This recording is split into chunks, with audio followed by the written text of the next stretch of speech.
Le sujet du débat, ou du dialogue, est la Bible est-elle la parole de Dieu, la véritable parole de Dieu? Maintenant, dans toute discussion ou confrontation, dans toute affaire légale, criminelle ou théologique, la première chose à faire est d'identifier les témoins et les preuves. Donc, dans cette affaire, puisque nous allons parler de la Bible, j'ai apporté avec moi plusieurs Bibles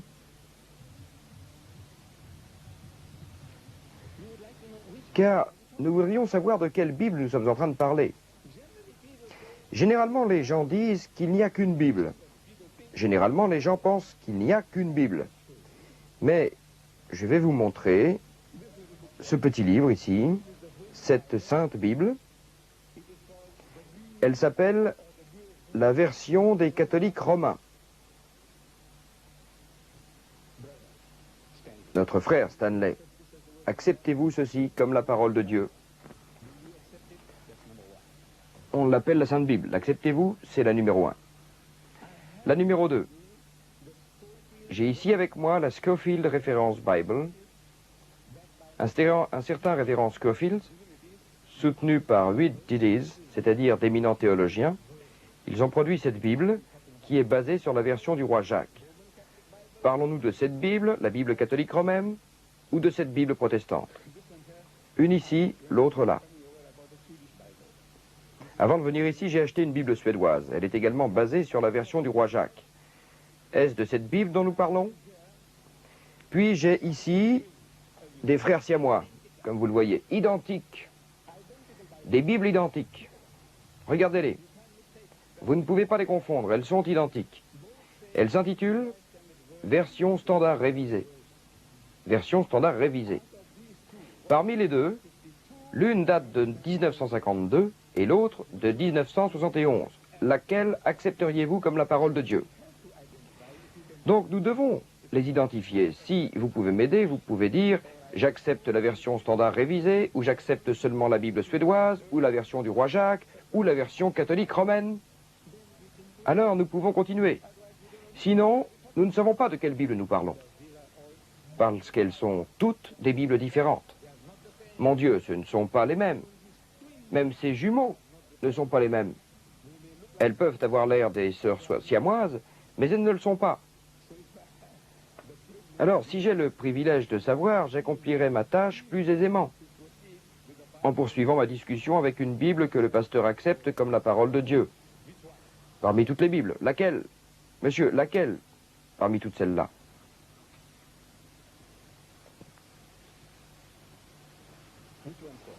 Laquelle, professeur? Je vous répondrai quand ce sera mon tour de parler. J'ai une très bonne réponse à vous faire. Merci, monsieur. D'accord.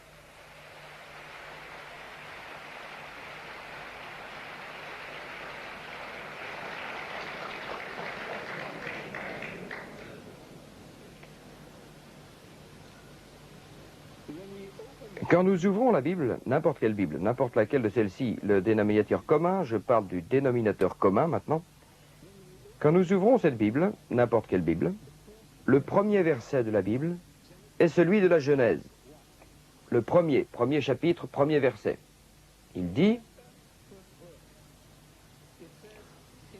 au commencement, Dieu créa le ciel et la terre.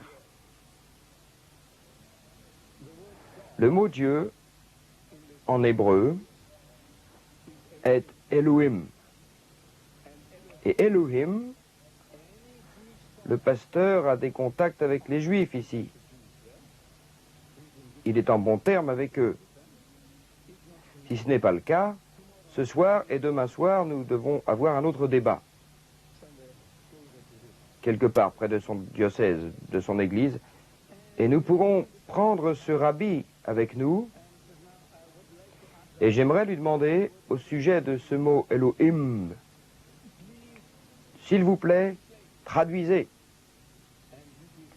Et s'il est honnête, tout juif qui connaît l'hébreu dira Dieu.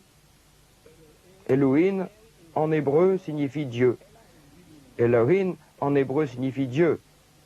Elohim signifie Dieu dans la langue hébraïque. Mais toutes les traductions, sans exception, dans les centaines de traductions que les chrétiens ont faites, ils ont délibérément fait un contresens sur le premier mot de la première phrase. Dieu, ils auraient dû traduire Dieu au pluriel. Pourquoi ce jeu? Pourquoi décevoir les gens? S'il s'agit de Dieu au pluriel, pourquoi le traduire Dieu au singulier? À la première phrase, vous faites une erreur. Alors le mot est Dieu, comme le pasteur me le disait dans sa cassette. Il disait qu'il est un fondamentaliste, et j'aime ça. C'est un homme qui dit, d'un extrême à l'autre, du commencement à la fin, j'accepte toute chose, d'un extrême à l'autre, comme la parole de Dieu. Rien n'a changé à cela, rien n'a changé. D'accord. Alors, cela rend ma tâche plus facile. Il accepte toute chose comme la parole de Dieu. Ainsi, ce mot-là, s'il est dit Dieu, vous n'avez aucun droit de le changer. Personne n'a le droit de le changer. La parole de Dieu créa le ciel et la terre. Maintenant, dans la 5e version majeure révisée de la version du roi Jacques, le mot ciel n'est pas changé en cieux, où sont supposés être les dieux. Singulier, n'est-ce pas? Et ce qui est singulier, c'est qu'ils aient mis au pluriel. Je voudrais savoir où les chrétiens, ou n'importe quel universitaire, ou évêque, ou pape, a le droit d'ajouter, ou de supprimer un mot, ou de changer le sens.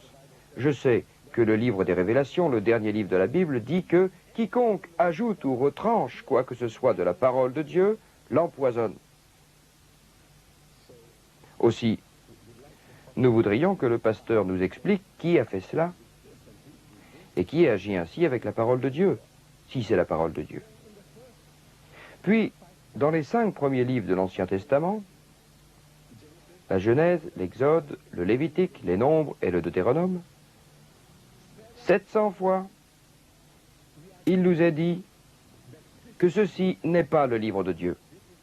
Ce n'est pas le livre de Dieu. 700 fois. Vous lisez, et le Seigneur dit à Moïse, et Moïse répondit au Seigneur. Le Seigneur dit à Moïse, et Moïse répondit au Seigneur. Ce qui signifie que le Seigneur n'a pas prononcé ces mots, ni Moïse ne les a écrits. C'est à la 3e personne, quelqu'un d'autre parle et raconte ce qu'il a entendu dire, en quoi consiste son information, ceci est ce que Dieu a dit, et Moïse, ce que Moïse a répondu à Dieu.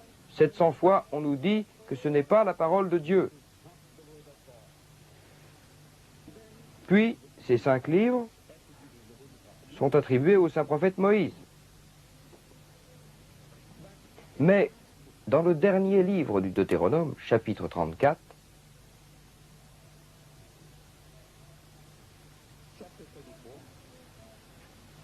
nous lisons, « Alors, Moïse, le serviteur de Dieu, mourut.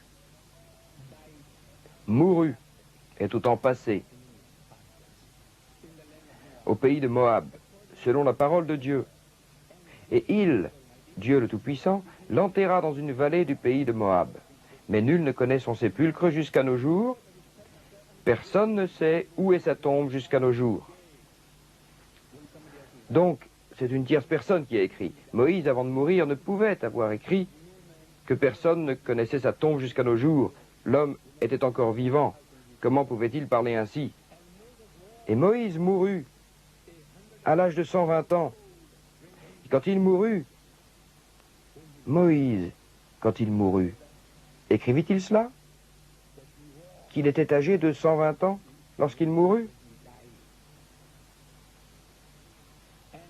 Et quand il mourut, ses yeux n'étaient pas ternis, ni ses forces naturelles diminuées. Il était encore fort et assez vigoureux pour prendre une autre épouse de 16 ans. Il avait ses pouvoirs. Moïse a-t-il dit cela? Que ses pouvoirs naturels n'avaient pas diminué avant de mourir? Et que nul autre prophète ne sera révélé en Israël tel que Moïse, que Dieu connut face à face? Moïse a-t-il dit cela? Nous disons non. Nous disons non seulement il ne s'agit pas de la parole de Dieu, mais ce n'est pas non plus celle de Moïse. Quelqu'un d'autre l'a écrit.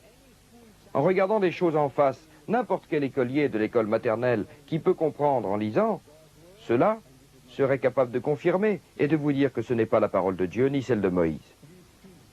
Ces deux jumelles que j'ai, deux jumelles.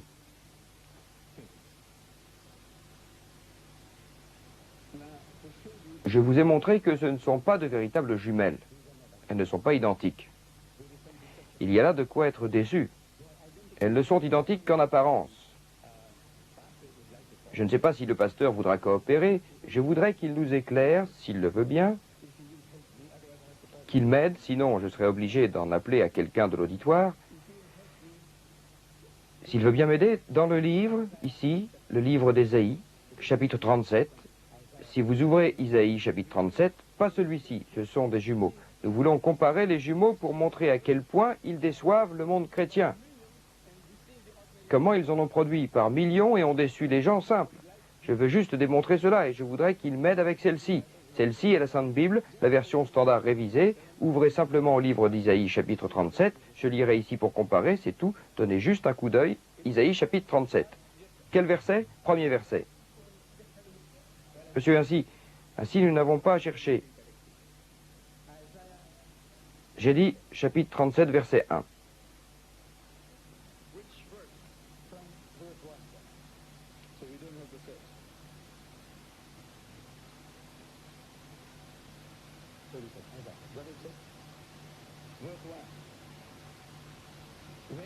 Quand le roi Ézéchias l'entendit, il déchira ses vêtements, se vêtit de toile, de sac, et entra dans la maison du Seigneur. Vous y êtes, monsieur? Oui, oui, j'y suis.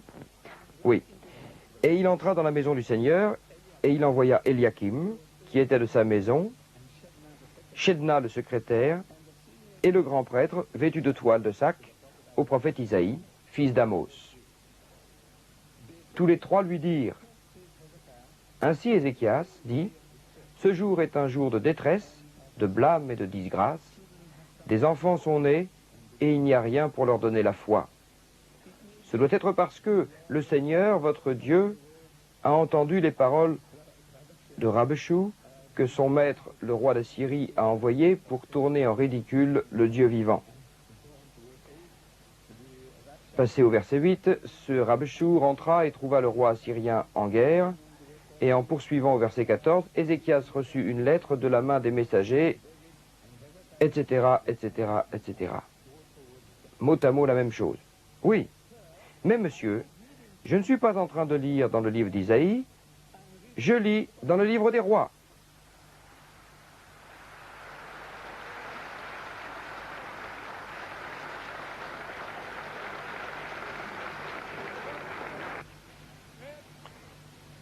Et là est la grandeur de la Bible.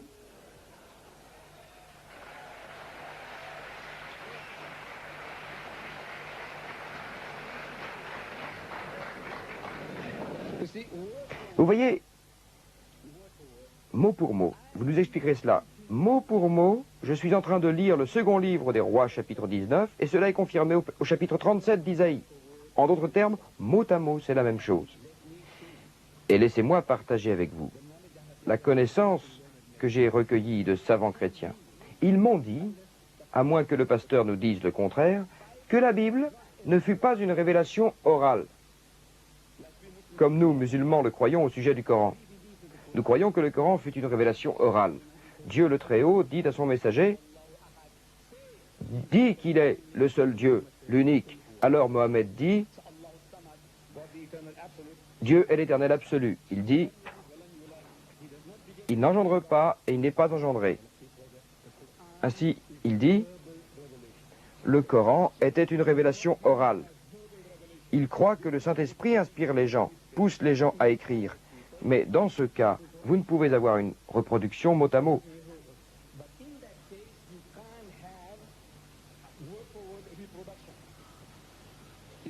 Si quelqu'un vous pousse à écrire à propos de cette réunion, vous ne pouvez pas reproduire mot à mot ce qu'un autre aura écrit. Les autres journalistes, votre rédaction sera différente, votre style sera différent, c'est humain. Même si vous êtes inspiré pour écrire à propos de cette réunion, rien ne sera identique. Ici, tout est identique, ce qui signifie que ceci fut volé. En littérature, cela s'appelle du plagiat. Quelqu'un a fait du plagiat. Et que ce type a écrit sous un nom a été entièrement copié, et il dit « c'est de moi ». En littérature, vous appellerez ça du vol, et vous pouvez être inculpé pour vol. Maintenant, Dieu n'a pas fait cela. Il ne l'a pas dicté à un prophète, puis oublié ce qu'il a inspiré, et s'est donné la peine de le répéter mot à mot, virgule après virgule, point final pour point final. Dieu n'a pas agi ainsi, ni le Saint-Esprit. Le professeur, le pasteur, nous expliquera comment il a pu avoir une reproduction identique d'un livre à un autre, écrit à des centaines d'années d'intervalle. Comment ont-ils fait cela? Écoutons maintenant ce jeune homme chrétien, Hans Kuhn. Il a écrit un livre intitulé « Infaillible », avec un point d'interrogation, l'auteur étant chrétien. Qui est cet homme, Hans Kuhn? Je ne sais pas si je le prononce correctement, pardonnez-moi s'il vous plaît. Votre langue scandinave est un peu difficile pour ma prononciation. Âgé de 43 ans, il est né suisse. Il est professeur de dogmatique, théologien œcuménique et directeur des études œcuméniques dans une université d'Allemagne de l'Ouest, qui forma un des groupes d'élite des théologiens officiels du Concile de Vatican II, choisi par le pape Jean lui-même, connu pour être un des jeunes protégés de la théologie moderne, et par conséquent, il ne peut se permettre d'interpréter. Il dit maintenant que nulle part les livres de l'Ancien Testament ne prétendent être tombés directement du ciel, nulle part. C'est ce que notre ami Hans Kuhn dit. Au contraire, assez souvent, ils insistent presque candidement, honnêtement, ils soulignent l'origine humaine. Luc, chapitre 1er, verset 142, est particulièrement révélateur de l'origine de l'Évangile. Particulièrement révélateur. Que dit-il? Luc, chapitre 1er, verset 142.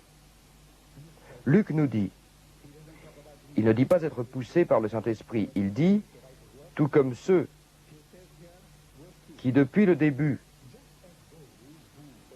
furent des témoins oculaires et apôtres du Verbe, nous ont transmis sa parole, cela semblait valable pour moi aussi.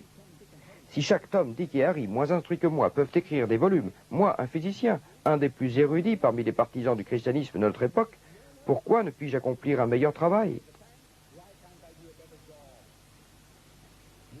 C'est son inspiration. Vous autres ne pouvez le faire. Vous ne pouvez le faire. Pourquoi ne puis-je pas le faire? Je suis beaucoup plus savant que vous. Alors il dit, cela semblait valable pour moi aussi. Ayant une parfaite compréhension de toutes choses, depuis le temps de début, pour écrire vous pouvez méthodiquement atteindre la perfection. La seule chose qu'il revendique est que les autres écrits ne sont pas réguliers. Le mien serait un apport méthodique. Marc saute d'un endroit à un autre. Partout, le mien serait un livre méthodique. Il ne prétend pas être inspiré par Dieu ni par le Saint-Esprit. Son inspiration, c'est que les gens qui l'ont précédé ont fait le travail. Dans le livre de Luc, chapitre 3, verset 23, nous avons la généalogie de Jésus. On y lit, « Et Jésus atteignait à peu près ses 30 ans quand il commença à prêcher. Lui qui est, entre parenthèses, qui est supposé, le fils de Joseph. Entre parenthèses. Maintenant, que signifie tout cela? Premièrement, si l'Esprit Saint inspire Luc pour écrire cela, cet Esprit de Dieu inspire Luc pour écrire cela. Cet Esprit de Dieu ne savait pas quel âge avait Jésus. Pouvez-vous imaginer? Cet Esprit de Dieu est supposé être Dieu. C'est ce que les chrétiens croient. Les chrétiens de la Pentecôte croient que le Père est Dieu, que le Fils est Dieu et que le Saint-Esprit est Dieu. Mais ce ne sont pas trois dieux, c'est un seul Dieu en trois personnes. Le Saint-Esprit est Dieu, l'Esprit de Dieu est Dieu, mais ce Dieu, s'il a inspiré Luc, ce Dieu ne savait pas quel était l'âge de Jésus, et il a dit à peu près 30 ans. Dieu ne savait pas l'âge de Jésus quand il commença. Il dit environ 30 ans. Environ. Il n'est pas sûr. Quand il commença à prêcher, dans la dernière traduction, cette phrase est supprimée. Savez-vous pourquoi? La question se pose.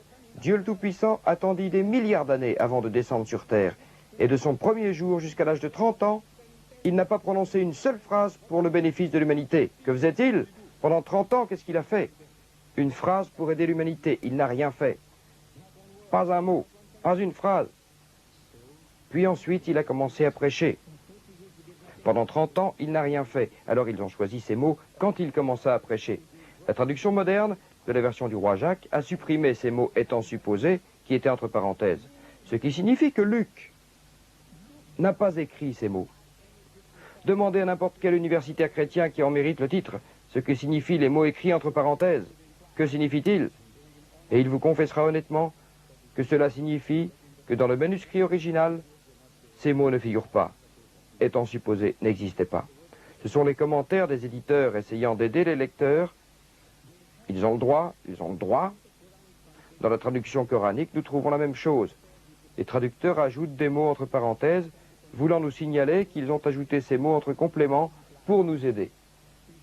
C'était appréciable, dans la Bible également.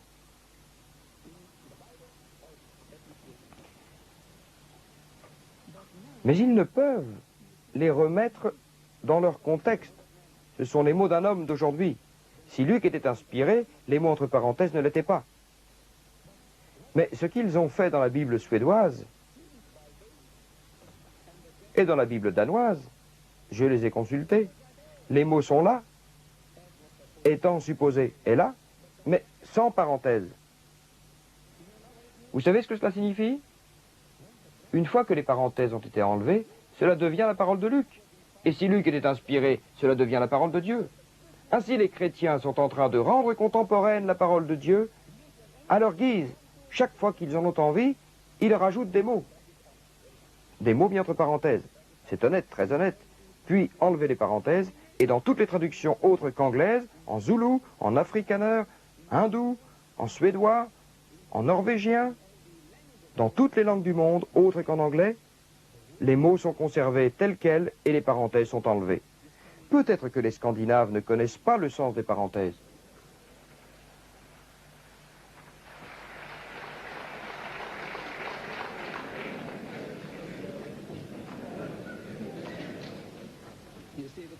Voyez-vous, le Coran nous donne un goût prononcé de vouloir savoir si les choses sont inspirées par Dieu ou pas. Le Coran dit: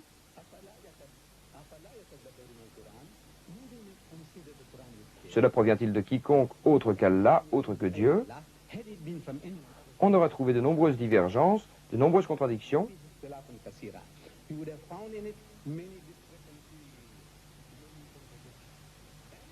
Tout livre qui prétend être de Dieu doit être infaillible, sans contradiction.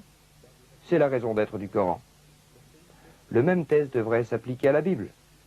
Si elle est le livre de Dieu, elle ne doit contenir aucune contradiction.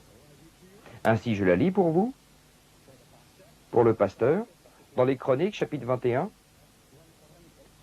Les Chroniques, le livre des Chroniques, chapitre 21, il est dit: et Satan se dressa contre Israël et provoqua David pour dénombrer le peuple d'Israël, pour faire un recensement. Qui a provoqué David? Satan.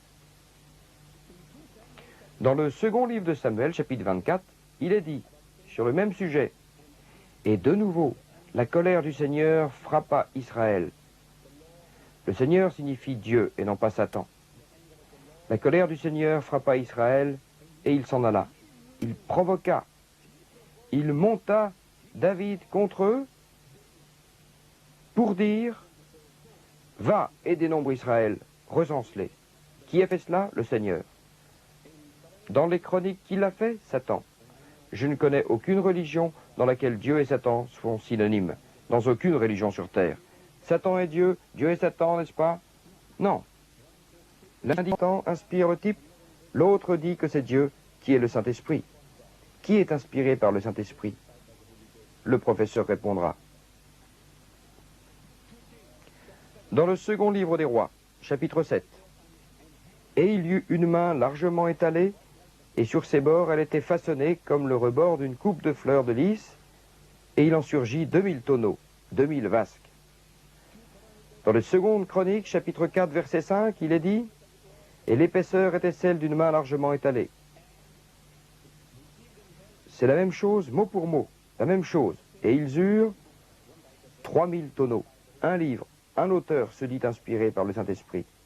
Ils eurent 2000 tonneaux, et l'autre, inspiré par le même Saint-Esprit, dit qu'ils eurent 3000 tonneaux. La différence n'est que de 50%.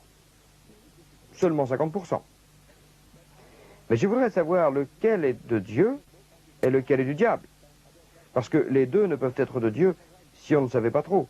Une fois, il a dit à l'un d'écrire 2000, et il a dit à l'autre d'écrire 3000.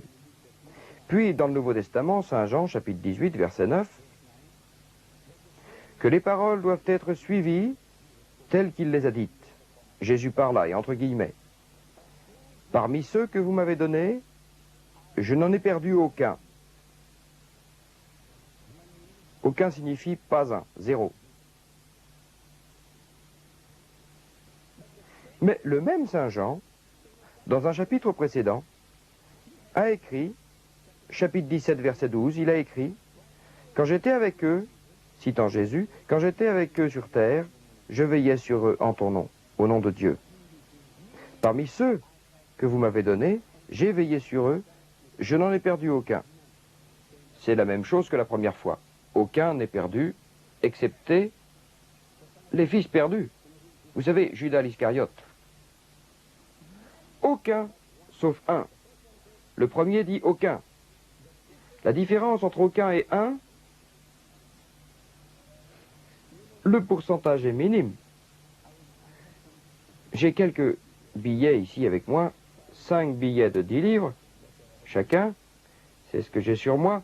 Je voudrais qu'une dame me dise, la première dame donne la préférence aux dames, si cela ne vous ennuie pas. Donnons une chance aux dames. Voyons si elles peuvent me dire quel pourcentage il y a entre moi et personne, entre 0 et 1. Quel pourcentage? Une dame, n'importe quelle dame, une jeune ou une vieille. Les dames d'abord. La différence entre 0 et 1.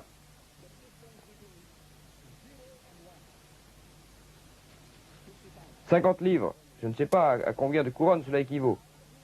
Je veux les donner, s'il vous plaît. S'il vous plaît, aidez-moi.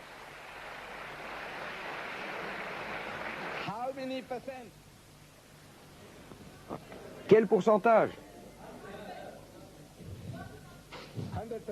100%.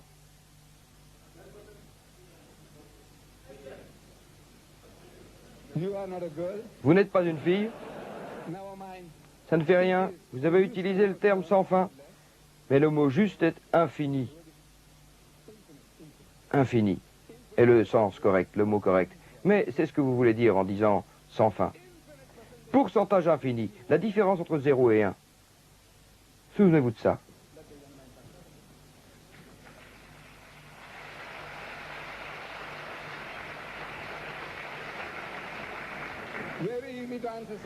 C'est très facile de répondre, monsieur. Le Saint-Esprit, qu'a-t-il inspiré à Jean? Un ou aucun?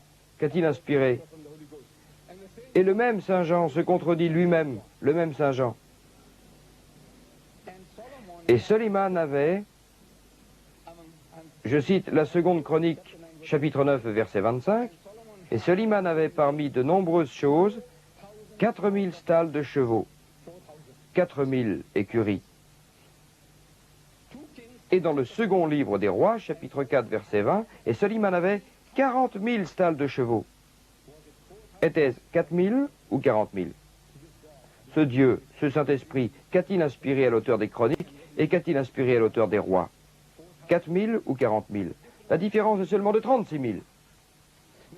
Et ne me dites pas que c'est seulement une question de zéro. Vous savez, vous pouvez ajouter un zéro, et cela devient tellement plus. Les Juifs, à cette époque, ne connaissaient pas le zéro. Ils ne connaissaient pas le mot zéro. Ils l'ont appris de mes ancêtres en Inde. Les Arabes l'utilisèrent et l'ont transmis au monde occidental.